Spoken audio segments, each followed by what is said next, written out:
Selamat siang semuanya. Hari ini saya di pinggiran runway Bandara Hussein Sastranegara di Bandung.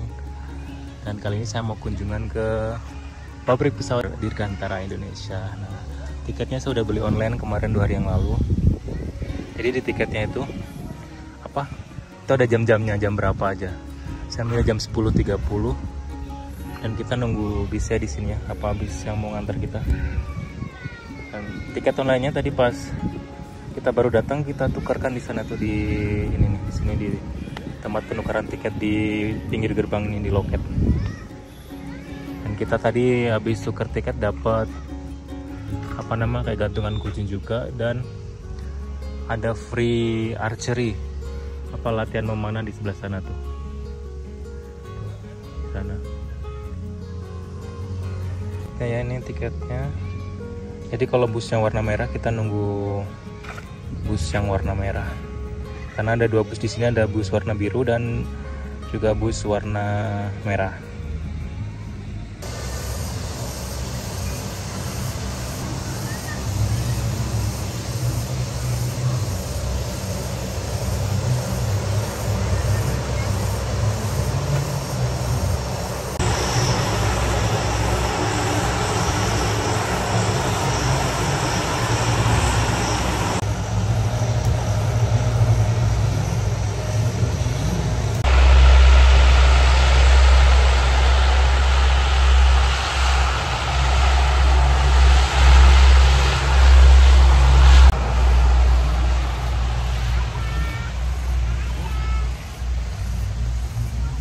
Ini mungkin dulu pas bandaranya aktif buat penerbangan komersil, lumayan enak ya buat spotting, karena runway-nya tuh nggak jauh, deket banget dari tempat ini tuh orang nongkrong-nongkrong, dan buat kita spotting tuh ada di sini tuh.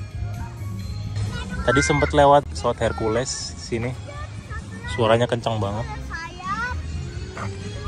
Nah, di pinggiran runway juga ada nih baliho edukasi tentang pesawat. Karena memang sekarang bandara ini kan difokuskan buat ini ya, pesawat militer dan edukasi penerbangan.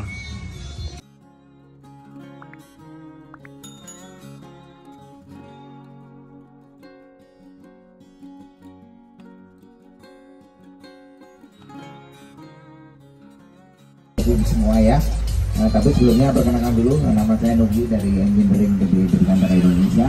Ya, jadi PTD ini mempunyai beberapa kawasan tunduk senjatanya kapal selam ya. Tapi sekarang sudah tidak produksi lagi, kita hanya maintenance saja beberapa torpedo kita yang dipakai di kapal selam Indonesia. Nah, karena kita di KP2 berarti kita akan melihat bagaimana proses pembuatan pesawat terbang, kira-kira seperti itu ya. Jadi penerimaan bahan baku pesawat terbang, material pesawat terbang ada di sini sebelah kiri ini. Nah, di sini mungkin Bapak Ibu ada yang tahu bahan utama pesawat terbang apa untuk yang struktur? Oh ya, aluminium. Ya, aluminium. Kenapa aluminium? Oh, aluminium. Karena apa? Lebih ringan, tahan karat dan mudah dibentuk. Ya, seperti itu ya. Nah, gedung kedua ini adalah gedung namanya DPM, Detail Part Manufacturing. Di sini isinya mesin-mesin NCCNC. Jadi kita akan membuat komponen atau part, baik skinnya, kemudian rangkanya, pintu, jendela, support-support yang lain semua dibuat di sini. Jadi, selanjutnya, kita diajak ke hanggar assembly line atau perakitan pesawat.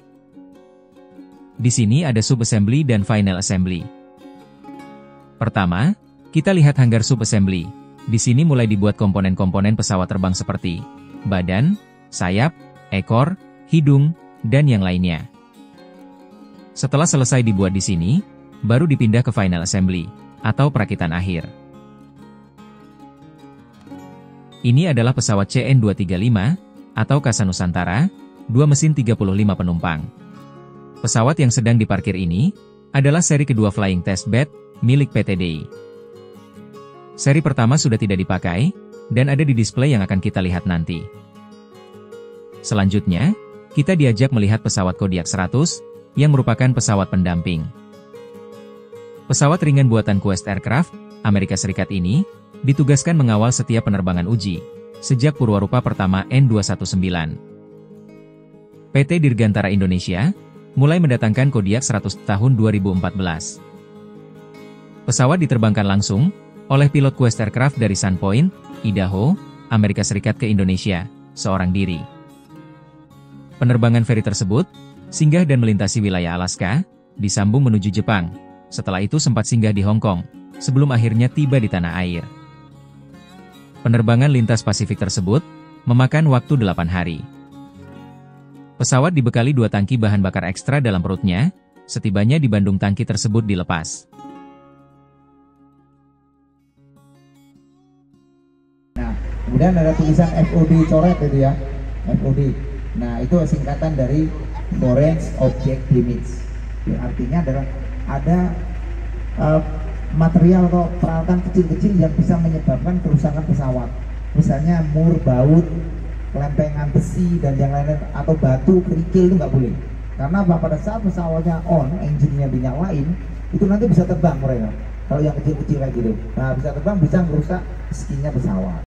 Militer atau sipil gitu ya, ya sekitar 400 sampai 600 miliar lah, kira-kira seperti itu. Ya untuk yang CN. Kalau yang nanti 212 lebih kecil lagi ya sekitar 300 sampai 400 miliar. Ya, seperti itu Pak. Nah ini yang nggak kelihatan di luar, menara pusat pengendalian uji terbang, gedung ini. Ini tempat diskusinya pilot pada saat terbang, kru pada saat terbang, kemudian dengan desainer atau spesialis dari PTBI. Nah, kita akan berhenti di sini, Bapak Ibu. Kita kurang lebih turun, kita 5 menit lah di sini. Kita bisa foto-fotoan yang bisa terbang. Nah sebelumnya saya cerita dulu, N250 itu misalnya jam Habibie dulu. Kalau ini elang hitam ini adalah Malu, pesawat tanpa awak. Kemudian yang CN235 ini flying test bed seri pertama yang udah nggak dipakai, yang seri keduanya tadi di sana ya, yang putih tadi. Nah pesawat pendampingnya 250 ini adalah itu Suko Galet. Suko Galet itu Yugoslavia, betul Pak. Nah sudah nggak bisa terbang semua, ini jadi museum kita, kenangan indah. Kita pernah membuatnya, kira-kira seperti itu.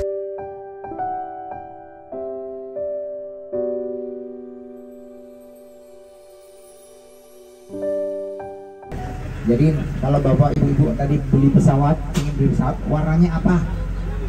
Gitu. Ada warna pink atau ungu atau polkadot atau hitam atau apa? Nah dicatnya di situ. Kelihatannya hanggarnya kecil, tapi 737 2 pesawat bisa masuk ke dalam.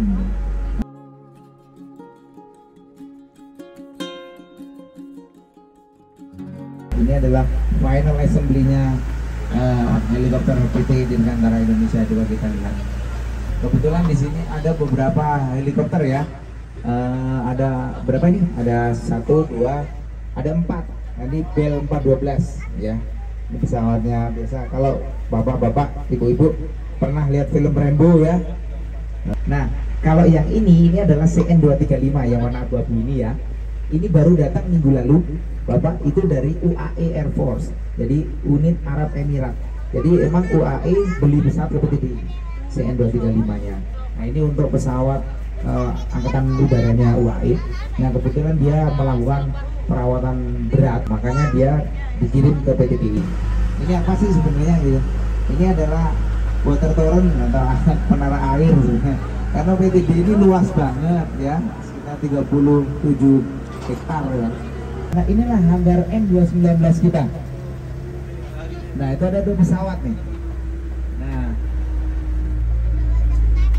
Kenapa saya fenomenal? Karena pesawat ini dibuat seluruhnya oleh orang Indonesia. Jadi ya, mulai dari fase desain, analisis, development, production, certification, flight test, ground test, semua dilakukan oleh orang Indonesia. Nah, jadi ini sangat membanggakan bahwa Indonesia sekarang sudah bisa membuat pesawat terbang sendiri. Jadi kalau helikopter tadi itu namanya under license. Jadi di bawah lisensi ya, di bawah lisensinya Airbus. Nah, kalau yang ini sudah on design, artinya desain PTBI asli. Jadi pesawat ini mau diapain aja terserah PTBI, karena ini adalah desainnya PTBI. Nah, pesawat ini sekarang sudah di development, tahun ini udah mulai development terus dari tahun kemarin untuk menjadi pesawat amfibi. Jadi pesawat take off landing di air, ya. Nanti rencananya akan beroperasi di Bali, Riau, Medan, Batam ya, kemudian di Kalimantan dan di Papua, rencana seperti itu ya.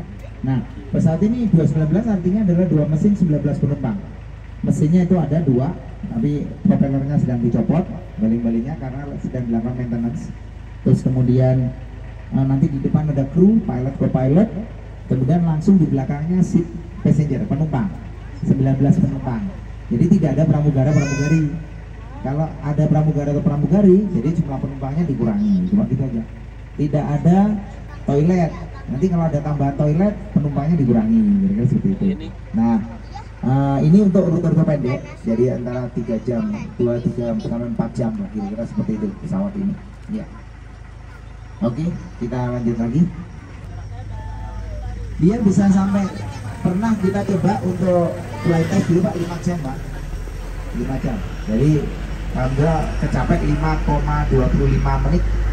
Jadi lumayan, tapi kita selalu range-nya kita bisa sampai 2-4 jam lah. Jadi jangan itu kalau view-nya penuh ya, kanan kiri penuh 8.000 liter itu bisa sampai 5 jam. Tergantung Pak mau berapa kilonya. Nah itu tadi 5 jam ini sekilonya 1 liternya berapa kilo mungkin bisa dihitung nanti ya. Kalau yang warna merah ini apa ya? Ini adalah untuk pengujian wing ya. Jadi wing itu ditaruh di kanan kiri, kemudian dikasih beban dari bawah dulu sampai wingnya patah, crack. Nah patah. Nah jadi kita tahu kekuatan wing kita berapa. Kenapa kok wing yang diuji? Karena pada saat di atas, pada saat kita terbang itu tuh vibrasinya nggak karu-karuan di atas itu. Jadi anginnya naik turun ya. Makanya pada saat kita di atas itu kita lihat dulu, kecepatan angin berapa, ini berapa, semua diatur di dalam komputeris kita. Kalau melebihi daripada udah mendekati dari kekuatan kita harus turun gitu. Kita harus menghindar supaya tidak terjadi crash. Dari bus merah Ini destinasi apa, tempat terakhir yang kita kunjungi, tempat miniatur mock-up, souvenir. kami menyediakan banyak sekali miniatur yang mewakili adik-adik. Ini satu-satunya pesawat di sini yang boleh dimasuki oleh mock-upnya. pesawat terbang. Kita masuk dalamnya seperti apa. Oleh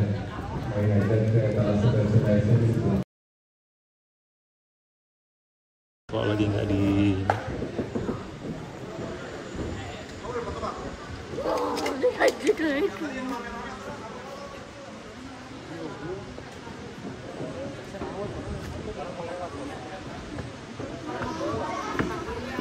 siap. Oh bisa masuk dari belakang. Set. Kompartemennya kecil sih.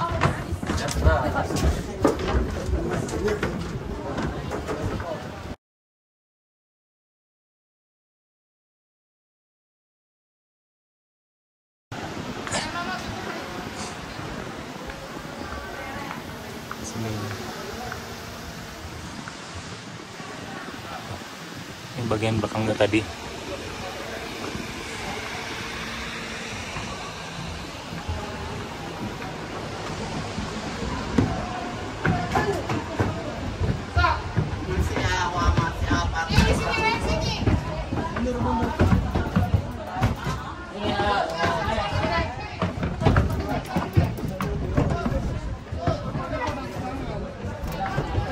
Ini gelingnya kecil banget.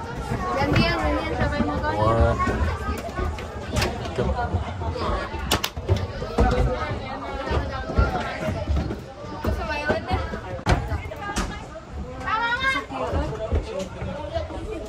Kokpitnya penuh, antri orang mau foto. Kita nggak usah masuk kokpit lah.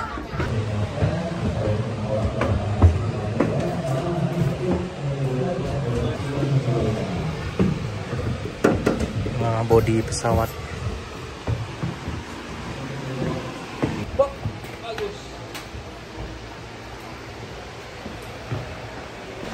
Ini jenis pesawat yang banyak dipakai buat ini ya, apa, army.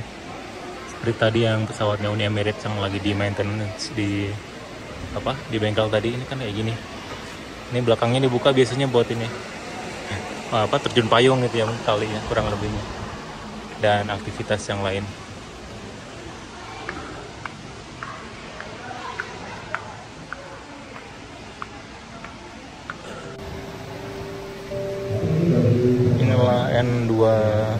Gatot Kaca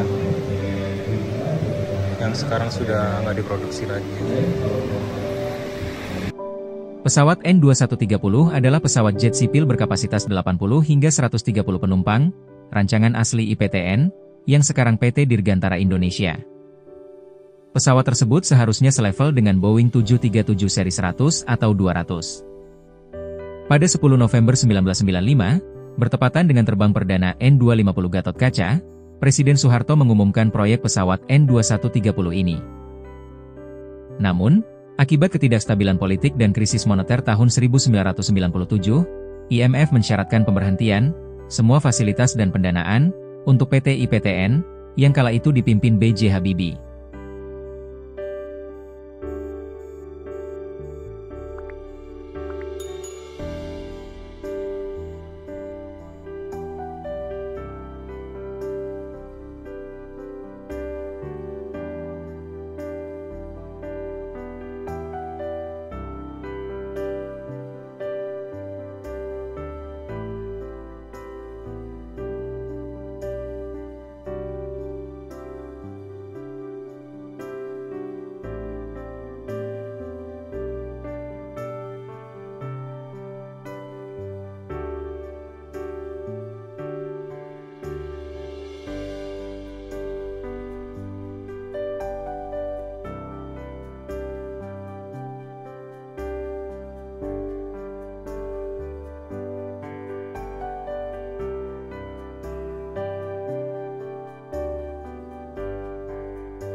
Demikian review perjalanan kali ini, semoga cukup memberikan informasi, dan mohon maaf jika ada salah-salah kata.